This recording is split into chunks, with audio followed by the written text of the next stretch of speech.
Thanks, Chris. Thank you all for having me here. As Chris said, I write about cryptocurrency. I'm actually a performer. I do comedy and other things as well. But in the day job category, I write a lot. And from last year, I worked at a Bitcoin company. And from there, I got into cryptocurrencies and writing about them. So what I do all the time, most days, is I write about different cryptocurrencies and I try to explain what they are to investors and people who are interested in buying them. So before we get started, I just kind of want to know, do you guys know what cryptocurrencies are? I see one guy shaking his head. Anybody here have any idea what a cryptocurrency is? You do? No. You don't have an idea. Why'd you put up your hand? It's okay. I'm going to explain it to you. You're going to be fine. We're all going to be fine. So nobody here has ever heard of a cryptocurrency? Oh, you have. Can you take a guess or maybe try explaining what a cryptocurrency is?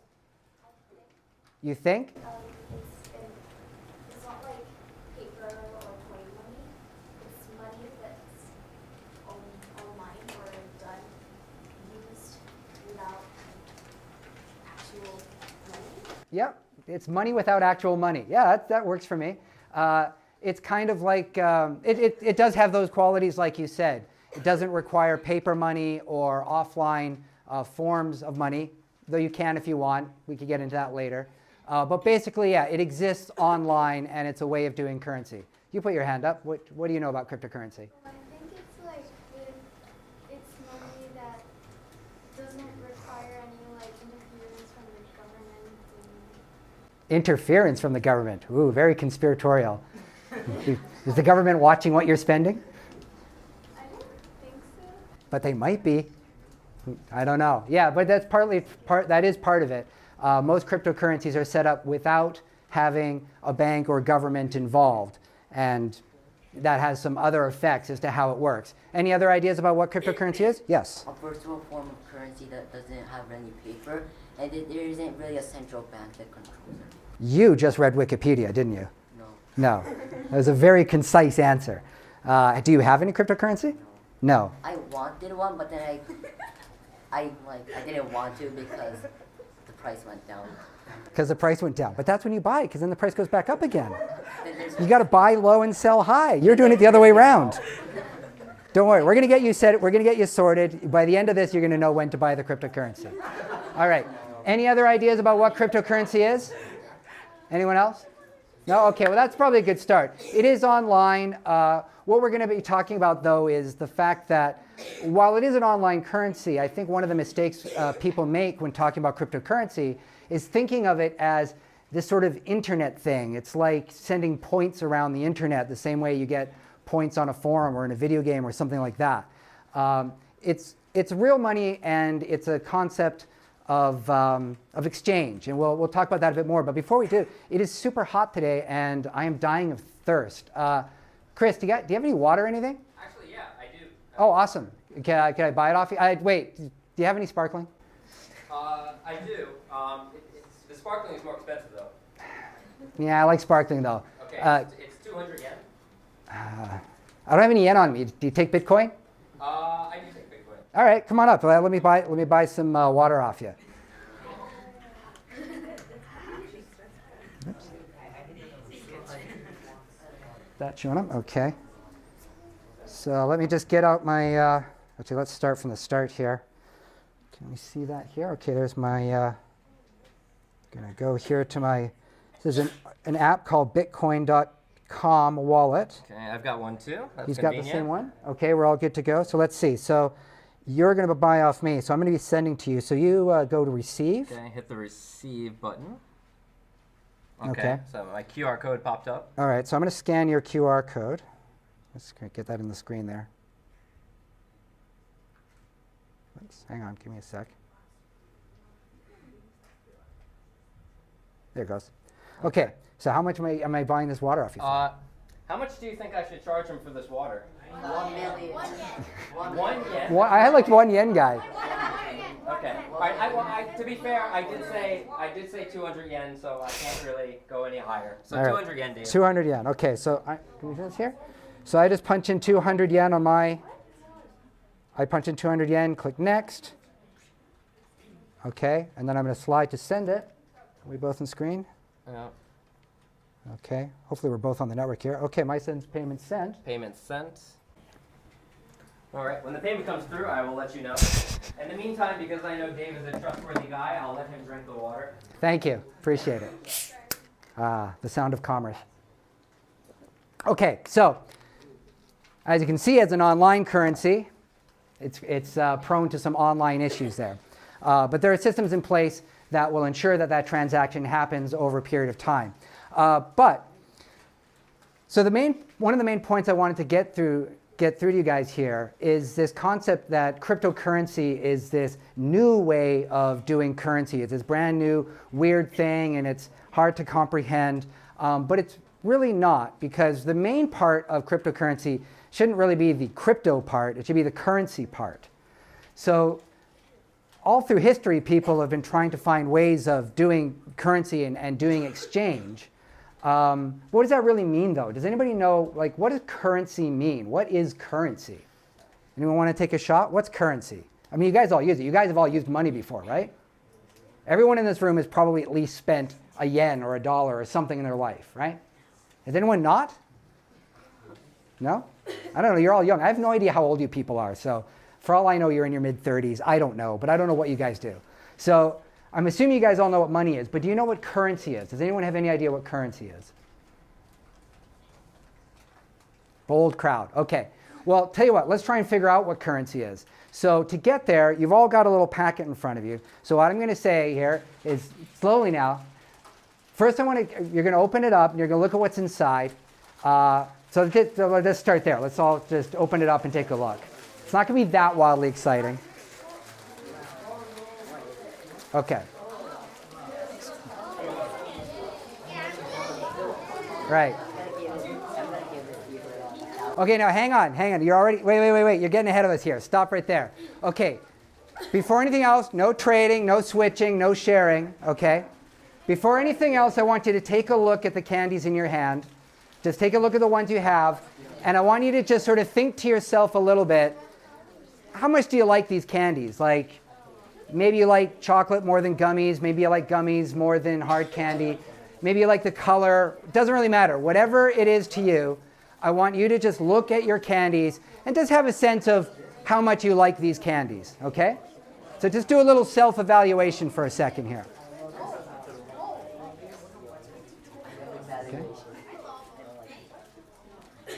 Okay. All right.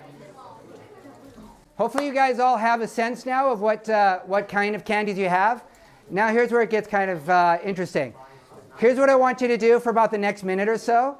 I want you to trade with everyone around you. You can trade with anyone in the room. And try and see if you can end up with candy that you like more. Okay? Oh, this guy's already starting, okay? So you can trade, you can make any deal you want. You've only got about a minute though. Okay, market is closing. If you have any open deals, you have to finish them. Oh, I see some panic selling here. In 5, 4, 3, 2, 1. Okay, that's it. Whatever deals you've made your deals. Okay, now you've got, hopefully most of you have a new set of candy in your hand. Take a look at that candy and let me, just for a moment, just evaluate, is what you have now better than what you had before? Oh, okay, all right. I was going to ask you to put up your hands, but I'm already getting a positive reaction. Just to make the situation complete, put up your hand if what you have now is better than what you had before. Wow, geez, everybody, really? That's pretty good, actually. You're all, is there anybody in here who is not happier? Is there anyone? You. And you. Okay, there's a couple. Were you not able to make the trade you wanted to make? Yeah. Was that because they didn't have the candies you liked, or they were just not selling? They were not selling. Wait, you got a better deal. So you guys traded with each other. Yeah, but not with him. Was he left out of your mark? Did you make any trades? Yes. Oh, you did make some trades. Okay, good. How about you? You said, did you not make any good trades? Yeah. Yeah? What about, were the people not Did the people around you not have what you wanted, or were you just not able to make a good trade? Oh, they didn't have anything good. Okay. Well, that's an important thing. Okay, so here's the thing. What's changed between before and now? Why are you happier now with the candies you have? What's that? Well, yeah, the things you have changed. But if you think about it, all the candy we have in the room is the same candy. We haven't brought any new candy in. We haven't sent any of the candy out. We have the exact same stuff in the room, but everybody's happier now. So what is the difference between before and then? What is it that we have now that makes us happier? Anyone want to take a guess? You're full of answers today. What do you got? Before, like, everybody had like things that they didn't want, but somebody else wanted it. Right. So then they traded it for like something that somebody else wanted, but you didn't want. But then in return, you got something that you want. Yeah, that pretty much describes the situation. Oops, does this thing change? What's going on here? There we go. The difference is a concept of value. What values? Okay, I got to focus it. Guys. The trading market's over. Those chocolate mint candies you got, those are yours now. All right? No more trading. You're going to be rich one day, but no more trading today, okay? All right. So the difference is the concept of value. The idea that, each of us values things differently. We want different things. Way back in society, when people made their own food and stuff, if you were a chicken farm, you had lots of chickens, you got tired of chickens. And then the guy down the street, he raised cows or grain or something. He had enough grain, not brains. Grain. I don't know. Some people might be vegetarians. I didn't want to leave them out, okay? So, but people, they had plenty of the stuff they had. They want to trade with other people. But there's some difficulties. So like this guy over here, you said that nobody around you had anything you particularly wanted. Oh, it was you, right? Yeah. Yeah, you said nobody around you had anything you particularly wanted, right? Right. So that's kind of a problem, right? If you can't trade, like if nobody's got what you want, you're sort of stuck with these things that, maybe you want to trade them, whatever. So how can you change that situation? How can you try and make it so that you can trade even when nobody around you right now has what you want? There's two possible ways. The first one is like move around and try to find someone else. Move around, try to find somebody else, okay. The second one is to ask the person that you're talking to right now to try and find another deal out there. With that, like let's say that you want to make chocolate. Yeah. The person next to you doesn't have it. Maybe the person that's next to that person has something. So like a three-way trade. Maybe the immediate person doesn't help you, but you can make something happen where everybody gets satisfied. Yeah. Did anybody happen to do any three-person trades where you kind of went to them and them and them and around, or was it all just one-to-one? Just out of curiosity. No, that's fine. But that is one way you can do it. And it is an issue too about, locality, where people are. Okay, so there's another approach. By the way, actually, before we move on, does anyone have any other ideas besides trying to find people, more people involved? Yes? Maybe try to get credit from them, Credit, yeah. and then later on, if that person, if another uses that same kind of credit, which is now money.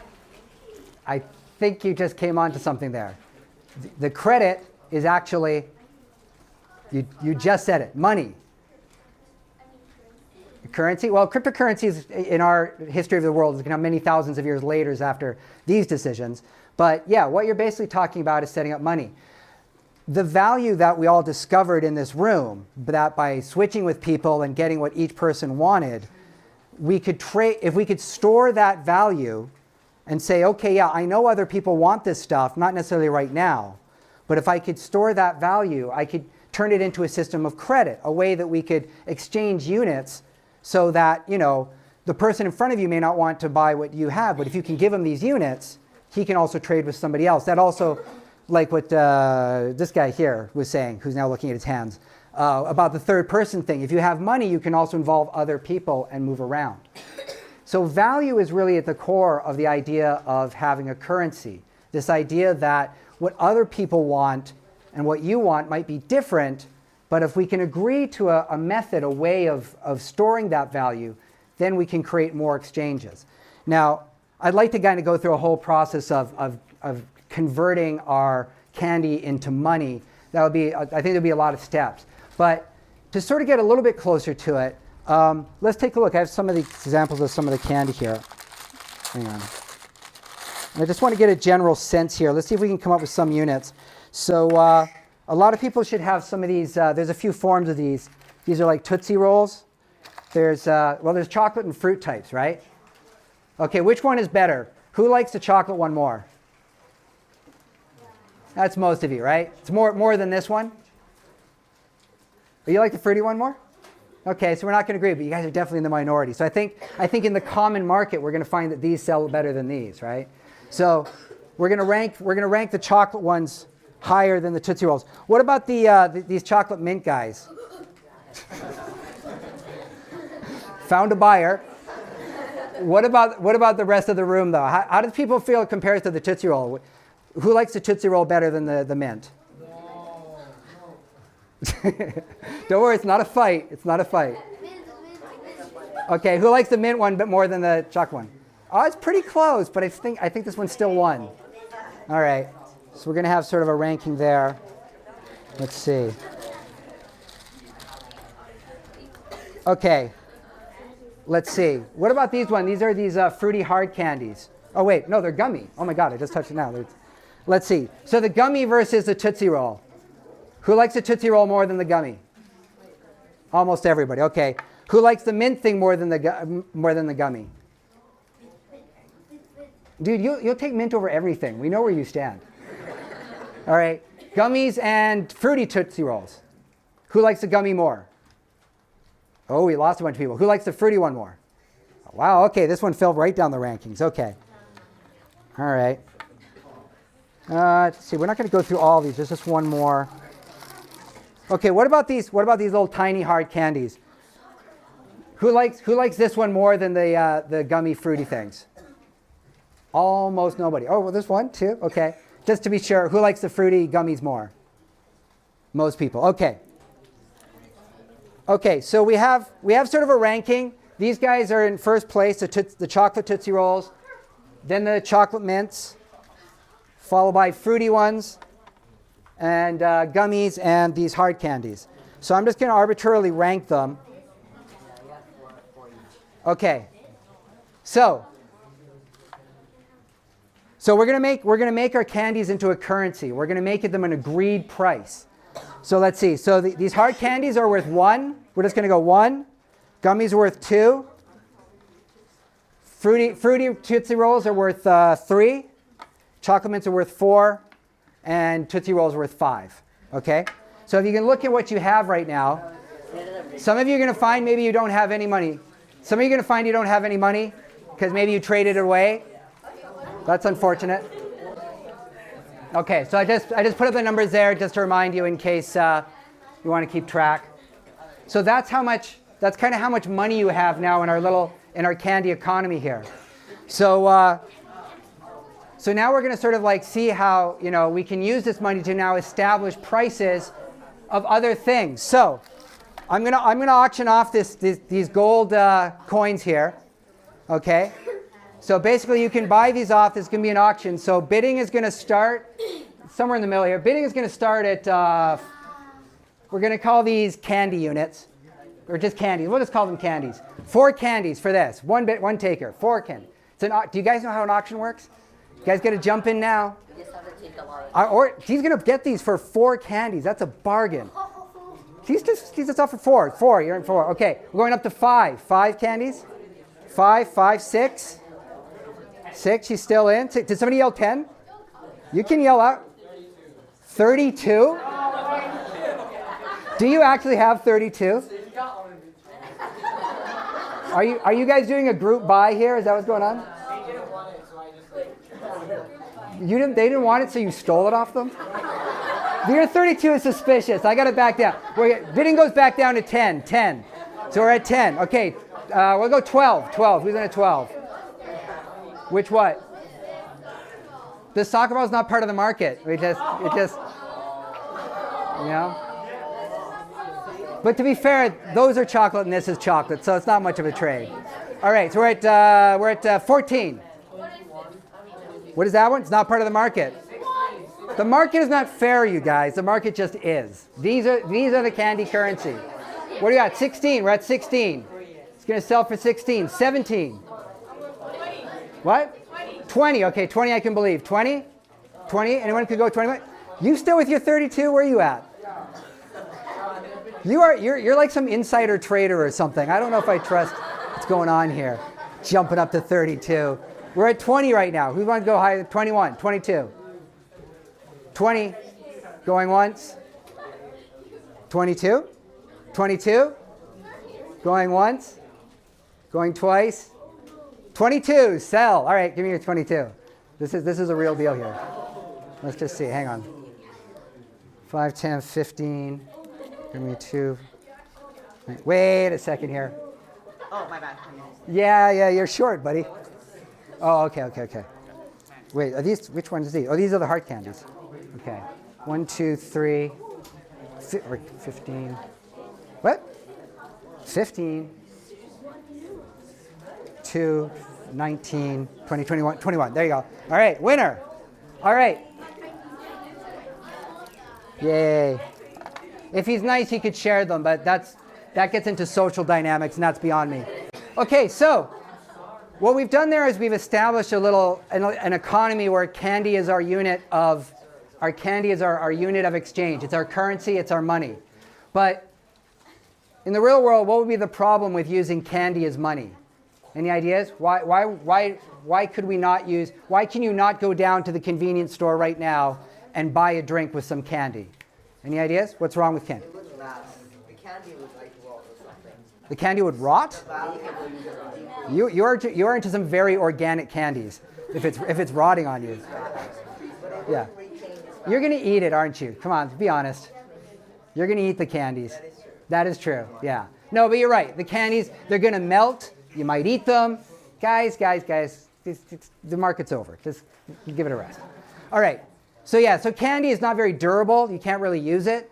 So this is an actual problem that people have had, with trying to establish real currency in the real world, is how do you have something that's durable, usable, transferable? And over time, people have come up with lots of different kind of weird ideas. Has anybody got any ideas about what else other than candy you might be able to use as currency? What else might you use? What'd you say? Shells. Shells is a good one. What's wrong with? I think I have a picture of shells here. Oh yeah, shells. You can do shells. What's wrong with using shells as currency though? Yes. They might break. Yeah. You could. An infinite number of types of them. There's an infinite number of types. Well, you can agree on one type, like these kind of white little ones. You could narrow it down a bit, but yeah, it's which one is in the right ones. You can just get a lot, very rich if you go to the beach, spend a long time. Yeah, just go down to the beach and grab some, right? Like, what's to stop anybody from just becoming a millionaire overnight with like a zillion shells? So that's not going to work. So not shells? What's something else we can use as money? Something else? What? Meat. Okay. All right. Sure. Meat. Yeah. Let's go for it. Okay. So what would be the advantages of using meat as a form of currency? Throw me some ideas. Why do you want to use? What do you like about meat as a way of currency? Because if he sells, it might break, and if he is money, you might use it, but meat is big, and you can just boom. Meat is big, and you can what? And you can just do it like. So whenever you want to go to the convenience store and buy a drink, you're just going to go outside and stab a cow? That's what you're going to do? I'm not sure I'm into the meat idea. It sounds a little disturbing, to be honest. I'm a little uncomfortable with meat as a form of currency. What about other ideas? Anyone else? Other ideas? Guess. What? Feathers? Okay. Why are feathers a good currency? Why are feathers good? You just like feathers. Yeah, you just like feathers. Yeah, feathers are nice. Kind of the same problem, though. Like, you can just go get a bunch of birds and then you're rich overnight. Is there something else we can use that maybe you can't just go stealing or finding on the road or out in the forest? Gold. Yeah, gold is another one that's everyone's using for gold. What? You can steal gold, but it's really hard. So you let me know how that goes, okay? Gold has a bunch of advantages to it. It's naturally kind of rare, so it's, people, to this day, actually, I was just reading about this online the other day, people still prospect for gold. There are people in places like Alaska, British Columbia, I think even in California, who are out in the wilderness and they're trying to find deposits of gold. Because just like feathers or meat or shells or other things, you can just go out and find some, and if you have some, you bring it into the market and you're rich, right? Not very many people are still finding gold because most of it in those places has already been taken. But it is still something you can do, but it's rare enough that we're not too worried about it. Most of the gold that's available on this planet has been taken out of the earth and stored, and then people can use it as a way of currency. Some other advantages about gold are that, I don't know if you've ever touched real, like 24 karat gold. It's actually quite soft. Like if you have a thin enough piece, you can break it off. I actually met a guy. This guy was kind of crazy in my opinion, but he was worried about the world ending. And so we all have our different worries. So this guy, he had with him a little brick of gold. And it looked almost like a chocolate bar because it was divided up into little segments. And he could break off a segment to use to pay for somebody. So his idea was that if society collapsed, if money was no good, he could still go buy things by just giving people gold because he figured gold will still work. And it's not a bad idea. I mean, I don't know if the world is going to end, but if it does, gold is probably what people are going to turn to as their first common currency. Okay? But there are problems with gold too. Can anyone think of what the problems with gold are? Yes. It's too heavy. You ever picked up a brick of gold? No? You don't have any bricks of gold at home? We all do. No, but yeah, they are really, really heavy. Like it's even heavier than you would think. And then why is that a problem? Why is gold being heavy? Why would that matter? Like when you buy everyday, like survival things you need for survival. Like if you go like to the supermarket or something, Yeah. you wouldn't go bring like carrots of gold to the supermarket. Right. It is heavy and hard to move around. Also, if you have some gold at home, you've got to keep it safe and secure. Because it is so universal. If somebody takes gold, like if somebody takes even like gold jewelry or something, then that's something that they can turn into value and currency. Okay, so gold maybe not the best idea. So people recognizing that just sort of using things they find out in the environment is not maybe the best way to come up with a concept of currency. So what was the next step after gold? Any guesses as to where we went with gold after gold? Diamonds? No, we didn't just start going up more in value. We wanted to change the fundamental nature. What? I'm sorry, I can't hear you. Alloys? No. Good guess. No, good guess. Actually, you know what? Actually, no, I'm going to give it to you a little bit. People, when coins were first minted, like actual, like you have 10 yen coins, 100 yen coins, or 25 cents, or euros, or I don't know, whatever. When coins were first minted, back in the day, they were actually valued by the amount of metal they had in them. So like a 5 pence coin or whatever it was in the UK, it actually had like that amount of, I believe, silver, don't quote me on that. It might have been an alloy of something, of coppers and other things. But what people would do back in those days is people would get coins and they would shave off parts of it. So every amount of coin that came in, they go to the store, they buy stuff, they get some change, they would take it home and they would shave off little bits of the metal so that over time they would build up an actual pile of metal that they could actually save. Well, what that meant for the coin was the coins were losing value over time because people were constantly shaving them down, right? Eventually, at a certain point, the coins were you could almost barely not, like you almost couldn't recognize them as a coin because people had shaved them so much. So the government figures this is a problem. So how do you think the government would solve the problem of people trying to shave value off of all their coins? Anything else? Any other ideas? They minted the weight on the coin. They Put the weight of the coin on. like they stamped it on there? Yeah, actually they did do that for a while. They would say, effectively when you say this is 5 pence, you're saying that's how much value this coin has, right? So you're kind of on the right track. They started to state how much this thing is worth, okay? But then something interesting happens. If you take a piece of metal and you stamp on it a value, does it really matter after a certain point what metal is being used? You can just say it is that value. And that is effectively what paper money is. The paper in the paper money doesn't have any value. The paper is only worth as much as, these little white envelopes you have. It's just paper. But once we stamp on it $100 or whatever yen or whatever it is, then we can say it has value. Okay, but how do we trust that? How do we like when you have, some yen on you, whatever, how do you know the store is going to take it? How do you know that anybody should believe that it's actually worth what's stamped on it? Yes? Because everybody else thinks so too, and everybody else trusts it. Do they though? Do they though?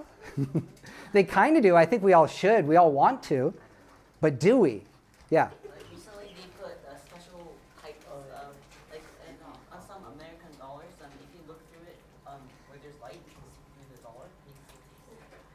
Right. They have anti-counterfeiting techniques. So that way you know it's a real dollar, right? But how do you know that dollar, why should anybody take that dollar? No matter, even if you know for a fact that this was a minted US dollar, why should all stores have to accept it? Because the government guarantees the value. Exactly. This is where the government steps in and says, this is a law. You have to be able to take this dollar. So the government does a couple other things too. The government also ensures the value. Focus. The government also ensures the value. So before, when we had this, I was basically taking on the government role by saying that's how much these candies are worth.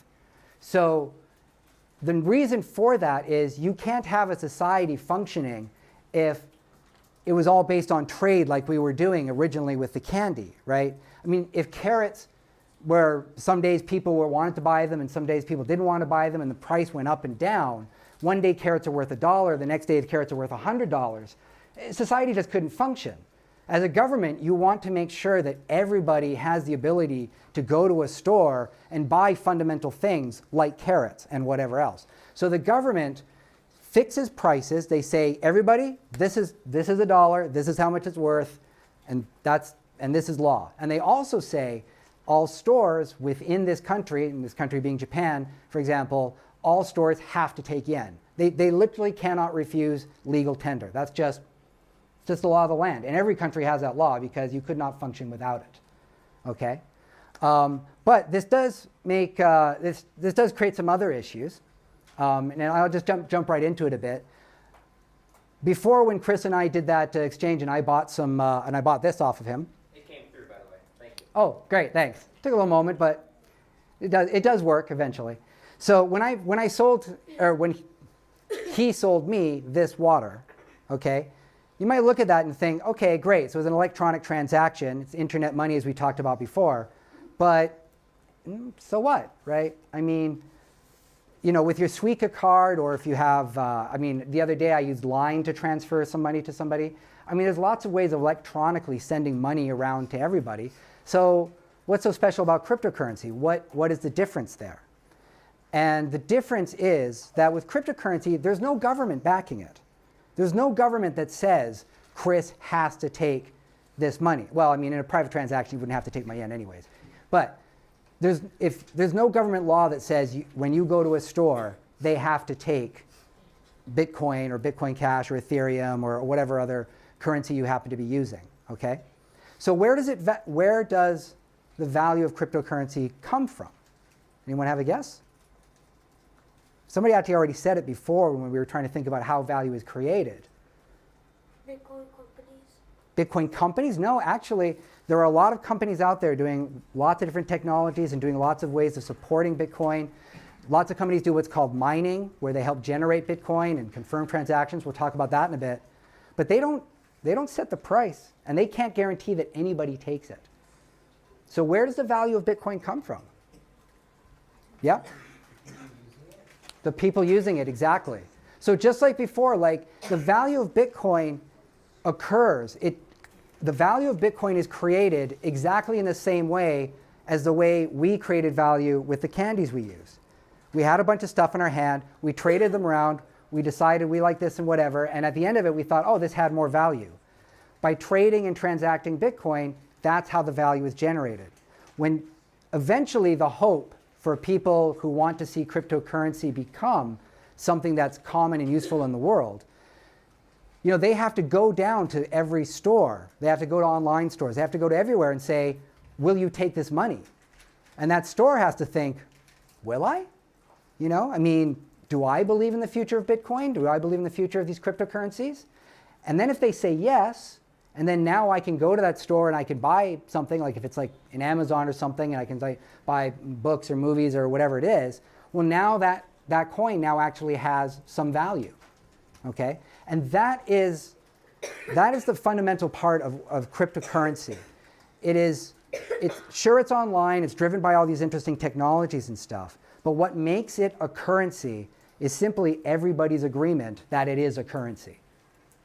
That's it. That's cryptocurrency right there. So I was able to buy this water because Chris agreed to take it. So now we can kind of move in. Now the thing about cryptocurrency, who's the youngest in here? How old are you? I have no idea how old you people are. You're 8 years old? Is anybody here younger than 8? 8's younger? Who's the oldest here? Who's anybody 16, 17? Anybody here 17? No? 16? 16? Okay, got a couple. Don't be shy. It's all right. You can be 16. Okay, so you guys are sort of going into high school and mid-high school and stuff like that. A lot of people believe that cryptocurrencies are going to be just sort of a standard of life in about by the time a lot of you are graduating or coming out of university and whatnot. So the transaction that Chris and I just did there would be something you would hopefully see all the time, and it would be just mundane, nothing even to really talk about. And you don't even really need to know cryptocurrency beyond that, just like you don't need to know how an engine works to drive a car. You don't need to know how a server works to go to a website. You don't need to know how the fundamentals of cryptocurrency work in order to use cryptocurrency. So in a way, we could just stop there, but we're just going to wrap up a little bit talking a bit about the technology behind it, okay? Because for a lot of you, you might end up working in something with cryptocurrency, or cryptocurrency and the technologies behind it might also do a lot to change the kind of world that you guys are living in. Things are going to be a lot different from 5 years from now and 10 years from now than they are right now, okay? So sorry, this part gets a little bit talky here. Oh, there's the government, and there's the banks. Oh, quick point. So one advantage about that transaction that I did with Chris, there is no government and also no bank in between me and Chris making that transaction. I'll explain how that works in a bit, but what you guys probably don't realize, what most people don't realize, is that most of the time when you're making a purchase, there's a third person there who's taking a little bit of your money every time. That third person being the bank.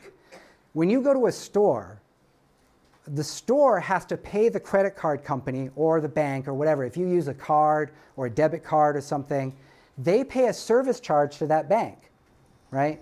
That service charge is usually on average something around like 3% of the cost of your items, okay? But you don't see it or think about it. I mean, when this was bought at a store, it was probably built into that because the store, I think, accepts credit cards and whatnot. So the consumer, you don't see it. The merchant, the store sees it. But it's a 3% tax on everything you buy. Everything you're buying costs you 3% more because your money is actually going from you to the bank to the store. They're helping set up the transaction. Part of the purposes of cryptocurrency, that transaction that happened between me and Chris, it goes to what's called the blockchain and then to Chris. And the blockchain doesn't charge, anywhere near as much as a bank. So one thing to think about, or hopefully that I personally would like to see, is that in a cryptocurrency world, everything will be a little bit cheaper. I like to save money. I don't know about you guys. So let's look about, so does anybody know, has anybody heard what, it's going to get a little technical for the last part of this talk. Has anybody ever heard of a thing called a blockchain? Anyone? I've heard of it. You've heard of it? What it is. You don't know what it is. That's very common. Most people, for a while, Bitcoin was really in the news. It was really blowing up, and the word blockchain was thrown around, and everyone was talking about it, and nobody understands it, and people just know it's there. Anyone else? Anyone else heard of a blockchain? Who's here? Just tell me this. Who here has heard of it? Just by hands. Just heard the word. Oh, okay. So about 20, 30% of you have heard the word blockchain. And does anybody feel confident that they know what it is? Anyone? No? Okay. Well, we're going to talk about that a little bit. Do I need those? Not really. Okay. It's actually kind of simple. You could actually make a Bitcoin blockchain technology with no computers at all. In fact, let's do that.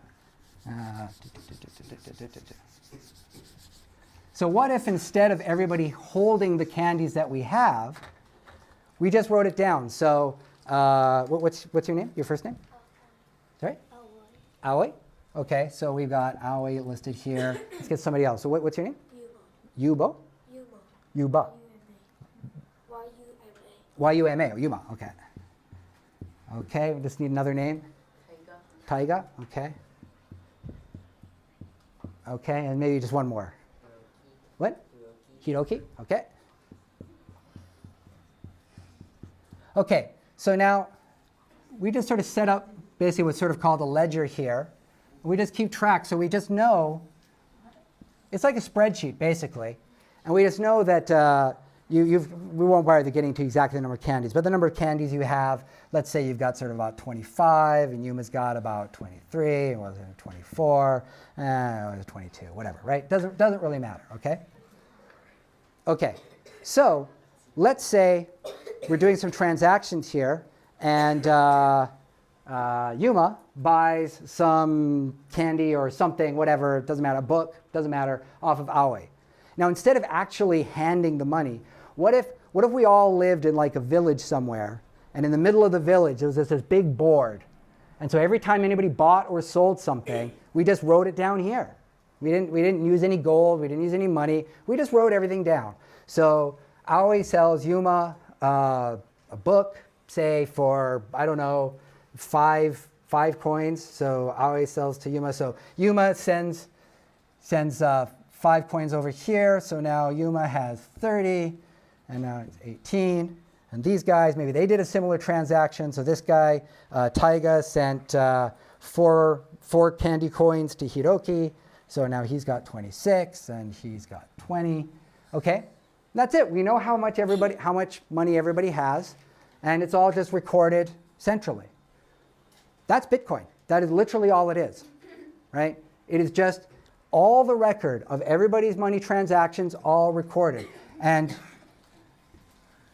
every so often, it happens to be in the case of Bitcoin every 10 minutes, we calculate everybody's transactions. We say, okay, here are all the transactions the last 10 minutes, shuffle all the money around, okay, everybody thinks balances out, great, okay? So then we go on, more transactions. Can anybody see a problem with doing this on a board in the middle of a town? Anyone? You're full of answers. I really appreciate that. Go for it. So maybe just like erase somebody else's and then like put credit to you. Right, they could just move the numbers around. They kind of could just in a physical sense, but actually not really, because this board is public. So let's imagine that it's always in view. And this is part of how Bitcoin works. There are computers, and in the case of Bitcoin, there are computers all around the world, all verifying, all checking, all going at it, checking each other's work. So in the case of our public board in the middle of town, we're imagining that there's always somebody around, always looking, and people can always check their own numbers to see if they add up. So because it's public, because everybody can check on it, it's very hard for somebody to come in and just start doing their own thing. Okay, but are there any other problems anyone can see? Yes? Yeah, let's go with you. Everyone knows other people's personal finances. That is definitely one problem. It's not very private. You don't necessarily want everyone to know what you bought. That can be really invasive, right? So that is definitely one problem. So that is one problem we're going to hold on to. There's actually another big problem. Chill. Another big problem. Anyone else? Another big problem with this system? Yeah? Maybe somehow the information gets lost, like no one knows how. Permission gets lost? The information itself gets lost. Oh, the information itself. Yeah, I mean, what if an earthquake comes along and destroys the board? Then our whole economy crashes. That is also an issue. Okay? Yeah, one more? Like if you have like millions of people and then like you have to write every single person's name. Absolutely, yeah. I mean, in a village, if you had, like even in this room here, there's something like around 60 people in here right now. Even with 60 people, if we all started making trades and sales and like somebody was up here having to write them all down on this board, I mean, for one, the amount of traffic, it would just bog down because you'd have to wait for to be writing them all down. And then also we'd fill up this board so quickly. We'd have to get another board and another board and another board. Okay, so this system is great in principle. It has some nice advantages. We don't have to hand out little pieces of paper or gold or whatever, but it's not very practical in the real world. Fortunately, these days, we have the internet, and that solves a bunch of those problems. So, for one, there's the privacy problem that you mentioned. So, one thing about Bitcoin is it's called pseudo-anonymous, which means basically this. Every time you make a transaction, so these names would not be listed anywhere on the Bitcoin blockchain. And the blockchain, by the way, sometimes I'll say blockchain, the blockchain is just this. It's just this big list of transactions. And it's called blockchain because as we add in another row of transactions, that's another block, and another block, and another block. That's it. That's all a blockchain really is. I mean, obviously you can get more technical about it, but we don't want to get technical. So instead of names, we just have like, codes for everybody. Like whatever, it doesn't matter, right? So it's pseudo-anonymous because if you do a transaction with him, you would change each other's codes. You would know in that one moment, oh, that's this guy's code. And then you could maybe look up the other transactions that person's done. But Bitcoin gives you a way, or Bitcoin and other cryptocurrencies, they give you a way so that with every time you make a transaction, every time you interact with the blockchain, you can create another code for yourself. So even if one guy knows one other guy's transaction number, when you create a new transaction, you get a new code. And so anybody looking at this blockchain, all they'll see is everybody's codes. They won't know what those codes mean. So it's kind of private. And computers, of course, love doing nothing more than doing just a bunch of math. So the numbers of calculations we get, that's not really a big problem. There is an issue called the scaling debate. I'm not going to get into that. But for the most part, this is what computers are for, is to take care of numbers for us. So that's what's going on. This is a blockchain. So every 10 minutes or so, all the transactions people make, they use their application like I did with Chris there. That sends a transaction. I sent him 200 yen. That 200 yen, it says, okay, Dave gives to Chris using our codes. It creates a code for me and a code for him. It says, okay, move 200 yen worth of Bitcoin from Dave to Chris. That transaction goes in here. All those transactions are bundled up. And then they use that to make a special code that they hand to this one. And then they do the same thing again. And they keep putting codes into the next one so that each one is built on the one before it. And I could feel like I could kind of go into more detail about that, but you know what? I don't really feel it's worth it. I think now is actually about I'll go into questions because I think I've given enough stability there. Chris, is it a good time to go to questions now? I think I'm at about. Yeah, now's a good time. You're good? Okay, good. Okay, yeah. Yeah, I think this is obviously, as you get into the technical stuff, it's like with anything technical. You can go deeper and deeper into another level about how every aspect of it works. But I'm going to let you guys decide as to how far into the technical aspect you want to go. So for that reason, let's open it up now. So does anyone have any questions about anything discussed before or anything about Bitcoin or cryptocurrency in general? Anyone?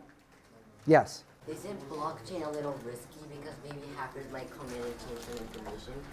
Is blockchain risky because hackers might change some information? It has happened that some blockchains, well, let's see, if I go back here, oops. Leave me alone. Go back here. Here we go. Let's see, there's some of these coins here. So some of these are all brand or icons for different cryptocurrencies out there. There are thousands of them. Some of them are not very well designed. Some of them are better than others for sure. Some of them are just outright scams. If you get involved in cryptocurrency, you have to be very careful about which ones. Some of the more established ones. This one here is my personal favorite. It's called Bitcoin Cash. It's basically the same as this one here, which is Bitcoin, which is the one everyone's heard of. Ethereum is another very popular one that people like. Monero is one for privacy. Ones that are very well established like these, almost impossible to hack. I'll tell you why in a second. Other ones, like I've never even seen this one before. I don't know what that is. That's Dash. I know that. Whatever. you know, is it hackable? Possibly. Here's the thing. The way, it gets a little bit into the computer science and the math of it, so it'd be very hard for me to explain in very simple terms here. But the way they've set it up is they use the numbers in each block to figure out a code for the second block. And that code has to be solved by somebody using very, very, very powerful computers. And with every block, the code that is used to solve it becomes more and more complicated. And it's something they call proof of work. It builds up and builds up and builds up and builds up. So as the coin goes on and there's more numbers put in order to do anything to change it, you have to figure out the whole thing. You have to do a calculation that goes back and unwinds the whole transactions, everything back to the beginning. Because Bitcoin has been around now for almost 9 years, maybe it is 9 years, I don't know, it's got so many numbers in it. It would take an outrageous alien supercomputer to hack into it. So it's very, very, very secure. Security is one of the primary reasons that blockchains were built. So Dave, if I can ask a follow-up question. Yeah. Would you say then that it's more or less secure than having your money in a bank in a currency like yen or dollars? It's a really good question.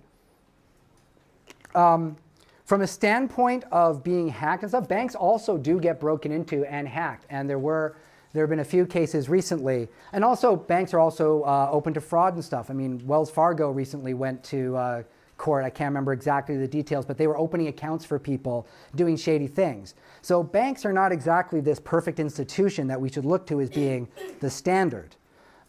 Is your money more secure there? I would personally say on something like Bitcoin Cash or Bitcoin, your money is not going to get hacked. As long as you also observe, you store your own passwords and that kind of thing.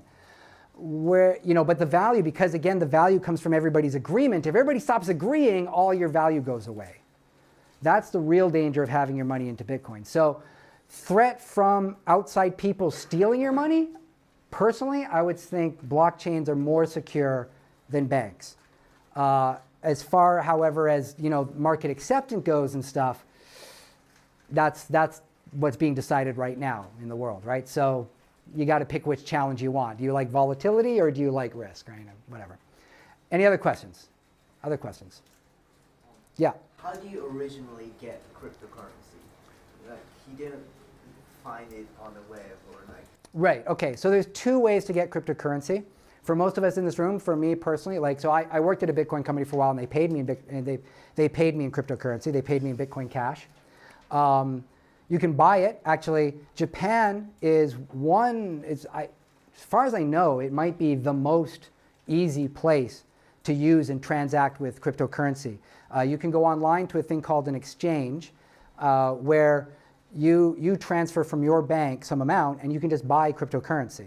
You just buy, the same way, if you've ever traveled or whatever, and if you've bought euros or American dollars, it's the same thing. You just buy one currency for another.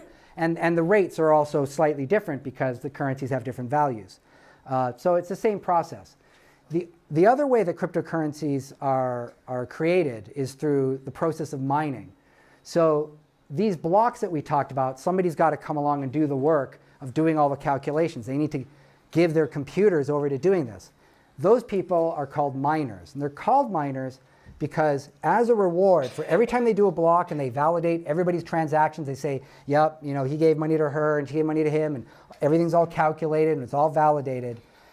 Every 10 minutes that they do that, they get a reward in the cryptocurrency. Like if they're doing it on the Bitcoin blockchain, they get some Bitcoin for that reward. It's built into the system. So basically at the very start, when they created Bitcoin, they decided there were the famous Satoshi Nakamoto, who's not really a real person, but he's a person, the name credited with creating it. He said there were 21 million Bitcoins maximum total. That's all is ever going to exist. There's only ever going to be 21 million. And so and then he said, okay, so everybody who starts mining this, from that 21 million, we'll just slowly give it out to people. So every time you mine someone, from that pool of 21 million, that goes to the miners. And then the miners will in turn spend that somewhere. And then other people buy it. And then it goes out into the world and starts doing stuff. So you get it by either buying it or by mining it. Most people in here are very unlikely to get into mining it, but that's what happens. Any other questions? Yeah. Sorry, Chris. Before you, there's a girl there in the white shirt. Yeah, you. Yes. If there's 21 million amount in total, Yeah. and how does the value change and how does it? Right. Yeah, it's a good question. Okay, so trying to stay out of getting too technical. The reason they wanted to fix it at 21 million is so that it's called a deflationary currency. Basically, the value that it's given, how do you determine the value? It's kind of up to you. And up to, like, if I came to you right now and I said, I have 1 Bitcoin to give you, would you buy it off me for $1 million? Would you say yes? No. Okay, so we know it's not worth $1 million, right? If I said, I'll give you 1 Bitcoin for 100 yen, would you take it? Would you buy a Bitcoin off me for 100 yen? Ooh, you're very skeptical. So, but it's somewhere in that negotiation. That's how it's just like we were like negotiating, and when I was auctioning off the candy, all the value is determined by what people want to buy it for. So that 21, even though there's only 21 million units of this thing, it could be worth any amount in relation to other money, depending on how much people want to buy it, or if they want to buy it. When Bitcoin first started out, it wasn't even worth a penny because nobody knew what it was and nobody cared. There's a sort of famous guy who bought a pizza, I think for 10,000 Bitcoin, because at the time, literally it was just for fun. It was as a gimmick. Like the pizza guy who bought it just was like, yeah, sure, it'll be kind of funny. I'll take Bitcoins, haha. Well, 10,000 Bitcoins is now worth $6 million? Wow. I'm not sure. It's like 1 Bitcoin now is worth about 600,000 yen or 6,000 US dollars. So times that by 10,000. Wait, 1, 2, 3, 4. It's, what is that? I don't know. It's a lot.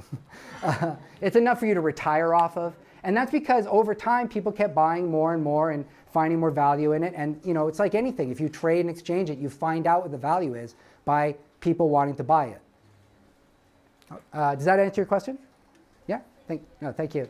Okay, Chris, what was your question? So you said something that was interesting to me. You worked for a Bitcoin Cash company, and you were paid in Bitcoin Cash. Yeah. Right? Now, living in Japan, if you wanted to buy a bottle of water, you couldn't go to the Tokyo store and offer them Bitcoin Cash, right? Not the Tokyo store. That's the thing. Japan, like I said, is becoming more online with cryptocurrency than a lot of other countries. Bic Camera takes Bitcoin. Marui was taking Bitcoin for a while. Different stores, there's different restaurants. I know a few restaurants and bars around town that take Bitcoin. So it's still just sort of taking off in terms of a form of commerce. I bought a bicycle with Bitcoin. What else did I buy? It's just emerging as a market, as a way to actually buy stuff. And that's just starting out. But yeah, the reality is for a lot of my daily living expenses, I sent that Bitcoin to an exchange where I exchanged it for yen, and then I used that yen to just buy stuff. But I kept a lot of my savings in Bitcoin because, the value I felt was going to go up. So, yeah.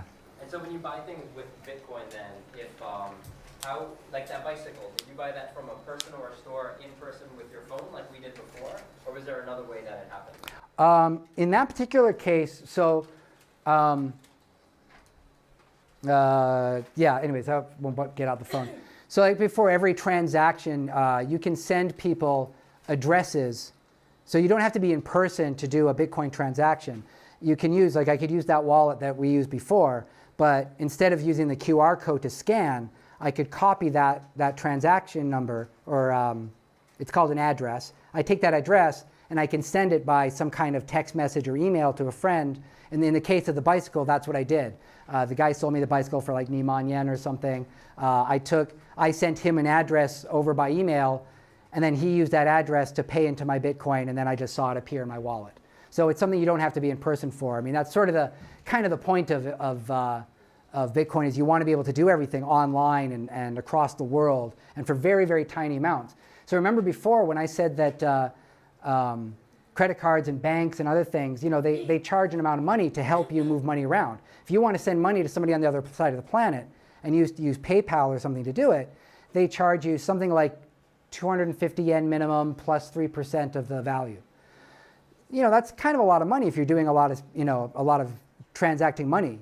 But with Bitcoin Cash, the transaction fees are less than a yen no matter what you do. So, you know, it's much cheaper to send things around. And then that makes it possible to do what are called micropayments. Like right now, you know, if you want to buy, say, one song on the internet, it costs like 150 yen or something. You know, but that's a minimum. You can't go less than $1. Even if the artist wanted to charge 50 cents, they can't because the banks take some money. But with cryptocurrency, potentially you could charge any money. You could charge 1 yen, you could charge 10 yen, and then that would open up a lot of possibilities for a lot of different artists. Yes? Yeah, you had your hand up. Yeah. So the only reason why I shouldn't trust Bitcoin is because everybody else doesn't trust it, or like, what else is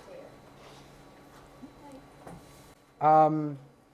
No, you're kind of, you've kind of phrased it in a negative fashion that you've already decided you shouldn't trust it. So, you know, to flip it around, yeah, I mean, your confidence in Bitcoin is partly decided by how much you believe everybody's confident in Bitcoin. Okay? And that's why the price of Bitcoin goes up and down so much right now. So the US government or the Japanese government or the European Union or whatever money you're talking about, they set the price. The price of that money stays the same because there's an organization there who can say this is how much it's worth, you know? And you know, if you try and counterfeit it or if you try and change that value, you'll get arrested. But Bitcoin doesn't have that. It doesn't have that advantage. It is really just based on all of our trust. So sometimes, like during last December of last year, the price of everything, Bitcoin was worth about almost $20,000, $20,000 US, whatever that is in yen. You know, because everyone was like, oh my God, this is the greatest thing ever. We got to get this. We buy more. And people started rushing in and buying more. And as people bought in more, the people selling, they say, oh wow, you really want it? Well, I think it should be worth a little bit more. And they sell it. And then the next guy comes in and goes, wow, this thing's selling great. Yeah, now it's worth this much and this much. So as the more buyers are coming in, the people selling it thought, yeah, this thing is worth more to sell.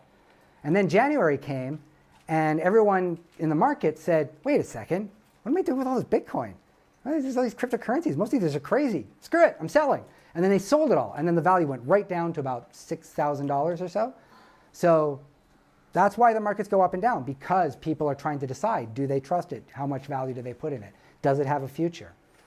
Whether or not it does will be entirely dependent on whether or not people buy into it. So do you think some of the people who are holding on to all this Bitcoin and going, oh my God, why am I holding on to this? What do I do with this? Do you think it would be a different story if every store accepted Bitcoin? Yeah, That yeah. would give people confidence that, oh yeah, this is actual money that I can use. Absolutely. I mean, that's a big topic that people talk about online in various Bitcoin-related forums and stuff. They talk about merchant adoption. The more places there are for you to use Bitcoin, then you know, the more value it has. And also, you know, that people should get paid in Bitcoin so that they have it in order to spend. So it's kind of, you know, it's a chicken and egg kind of cycle. If people had Bitcoin, they'd want to spend it. The merchants would love to be able to take it. If the merchants were taking it, then the people would say, oh, it's useful to have, and then they'd want to have it. So how do you get that cycle started?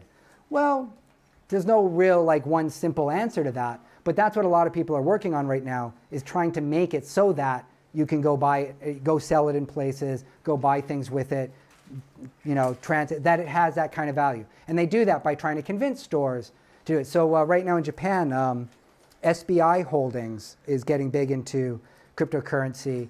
And so SBI, I think they're a separate company from SoftBank now, but they're working with companies like Line so that you can use cryptocurrency using your Line app.